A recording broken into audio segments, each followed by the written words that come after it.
Question d'une sœur. Salam alaikum. Ma question est est-ce que, est-ce que le fait d'avoir un pressentiment sur une chose sur laquelle il n'y a aucun signe, cela fait partie de connaître l'invisible?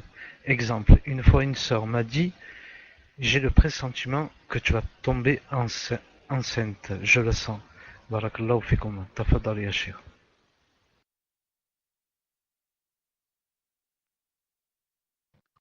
Wa alaykoum salam wa rahmatullah. Le pressentiment, naam, il se peut yani, qu'il existe, il se peut qu'il n'existe pas. Je donne un exemple. Le prophète sallallahu alayhi wa sallam a dit yani, il n'y a pas une nation où il n'y a pas un muhaddath. Muhaddath. Et s'il y a dans cette nation, c'est Omar ibn Khattab radiyallahu ta'ala anhu. C'est un hadith authentique.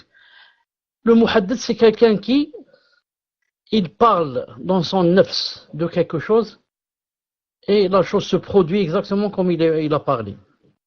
Et Omar ibn Khattab radiyallahu ta'ala yani, était connu pour cela. Non. Il y a 4 ou 5 exemples très connus, comme quoi une fois yani, il a vu les femmes du prophète yani, les hommes rentrer, il a dit pourquoi Rasulullah yani, ou peut-être qu'il a dit dans son cœur yani, s'il y avait le hijab, Allah Ta'ala fait descendre le hijab. Et comme ça, des choses très connues. Al-Muhim, si maintenant une personne se base sur des choses, c'est la deuxième chose. La première des choses, c'est que certaines personnes, Allah Ta'ala leur a donné que il se peut qu'il pense en une chose et que dans plusieurs cas, elle arrive comme il a pensé. La deuxième des choses, par rapport à nous tous, si quelqu'un pressent une chose, se basant sur des choses, sur des dalils, etc. Il dit, je pressens telle chose va arriver. Ça ne rentre pas dans l'invisible, ça ne rentre pas dans le shirk, et c'est seulement, il dit, je pressens, mais se basant sur des données. Je donne un exemple. Il y a 2 ou 3 jours, ou quelques jours, il s'est fait un attentat en France. Supposons que ça récidive dans une semaine ou là, non, on ne souhaite pas ça. On ne souhaite pas ces choses pareilles qui n'ont aucune relation avec la religion. Ensuite, quelqu'un dit, je pressens que l'État maintenant va resserrer les taux. Il dit, c'est quelque chose de normal. Pourquoi il s'est basé sur ces délits, des choses, des faits qui sont arrivés, des attentats, etc. Donc je pressens qu'il va se passer telle et telle chose.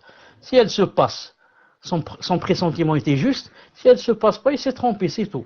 Mais ça ne rentre pas dans l'invisible. L'invisible, c'est comme ça, sans rien, aucun délit ou là, et commencer à parler de l'avenir et dire il va se passer ceci, il va se passer cela. Ça rentre dans l'invisible. C'est un peu maintenant, pour donner un autre exemple très clair, c'est la météo. La météo, ils disent demain, alhamdoulilah, ils disent Inch'Allah, enfin, dans les pays musulmans. Demain, Inch'Allah, le temps sera pluvieux, ou là sera ensoleillé, ou là. Se basant sur quoi? Se basant sur des faits. Voyons les nuages, en calculant la vitesse du vent, et comme ça. Et je pressens que demain, il y aura la pluie.